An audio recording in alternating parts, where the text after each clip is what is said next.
Jai Gurudev. Question: should an aspirant make efforts for pratyahar like a tortoise withdraws into the shell so that he or she does not hear outside sounds during meditation? Answer: knowledge is a quality of the soul. When the soul's Chaitanya Shakti or consciousness reflects Chit, then this quality of consciousness affects the Chit. This brings external knowledge of the intellect, which is purely a function of Chit. As long as the soul's consciousness remains in contact with the Chit, it will have the knowledge of the outside world. During pratyahar, knowledge of the worldly subjects remains even though those subjects have no more influence. All spiritual aspirants should do as many efforts for pratyahar as possible, but whether one attains mastery over that depends upon the working of Shakti. One's efforts for pratyahar should always be done with surrender to Shakti.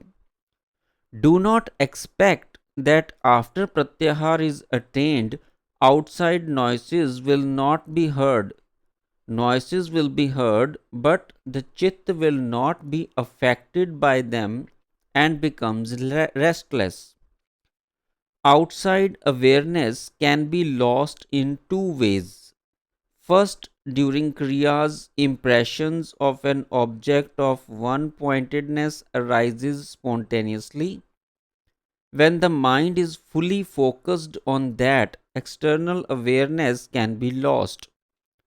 Second, when modifications of the chit stop completely and contact between the soul and the chit is lost, asampragyat samadhi occurs and external knowledge vanishes.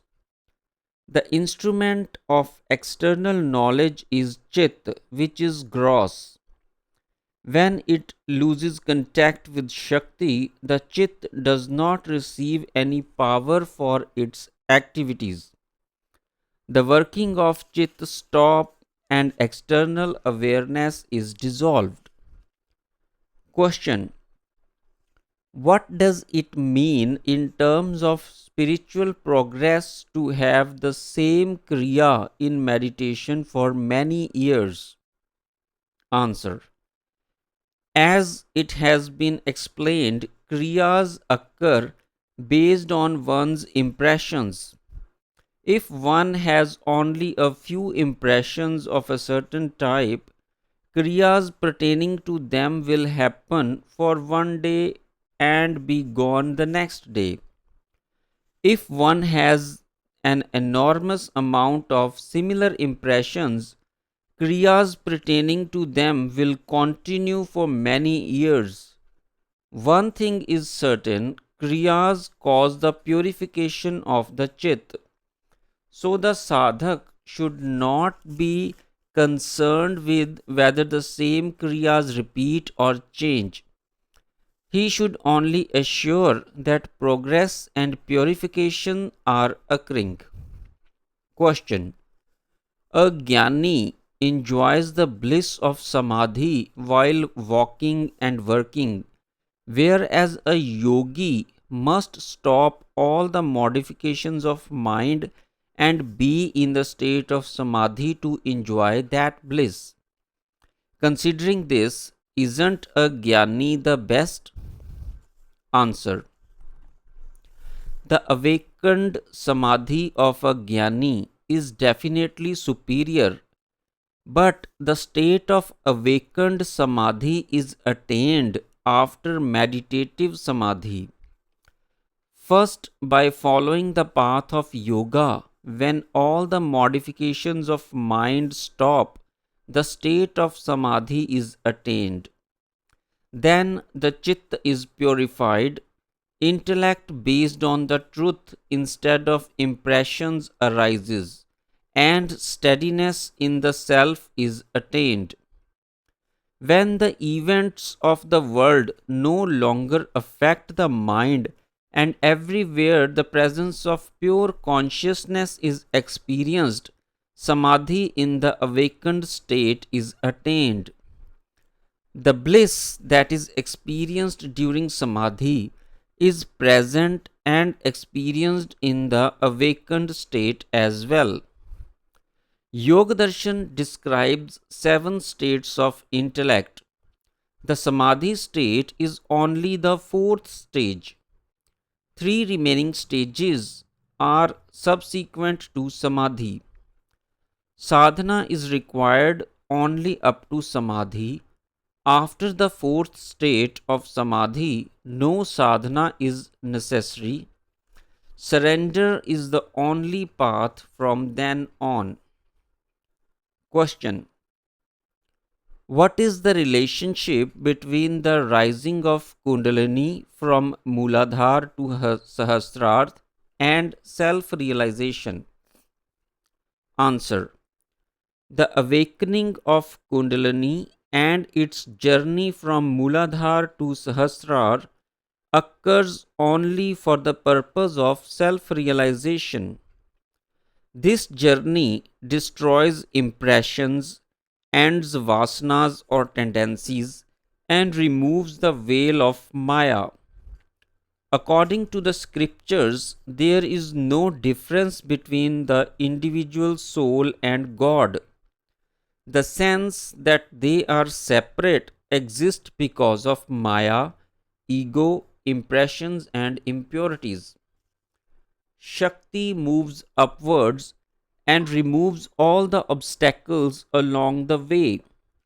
These obstacles take the form of Maya and impressions. As soon as the obstacles are gone, the path of self-realization becomes clear. Question: the Upanishads talk about the abode of soul in the heart, and we are talking about Sahasrar as the destination of Kundalini. Why is that? Answer: the feeling that the soul resides in the heart is only within the body, and as long as we do not experience the soul or God in our heart, it is useless to talk about the omnipresence of God. The experience of God in our heart is yoga, and the experience of God everywhere is Vedanta. Sahasrar is also within us. We look for the heart and Sahasrar on the physical level, but union with the God is possible only when one rises above the body. The heart and Sahasrar discussed in the book are beyond the body. Question: what should one do if he or she does something wrong, such as insulting a guru?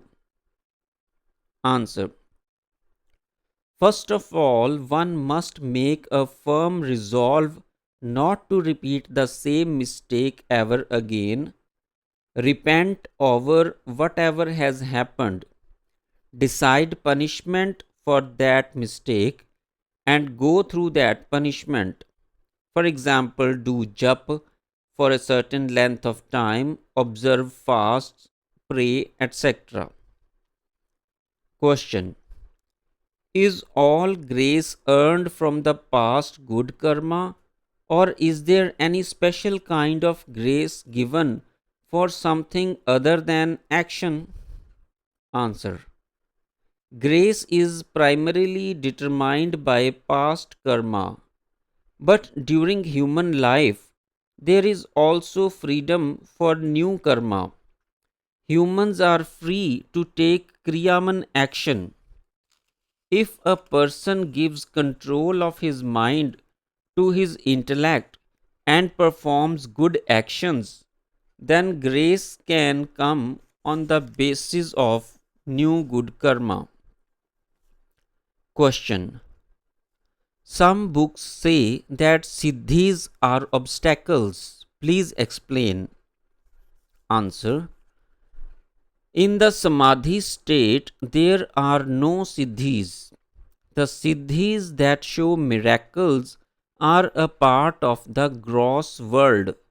The world of siddhis is subtle compared to the gross world.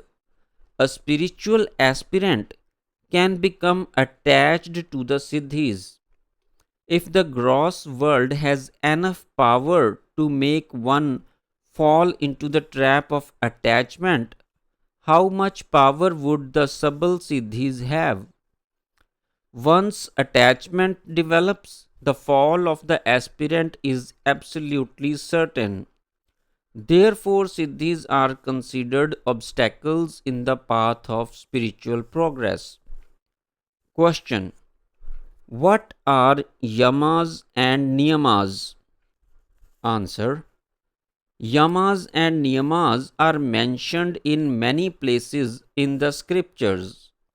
Yamas are the guiding rules for spiritual behavior in the world.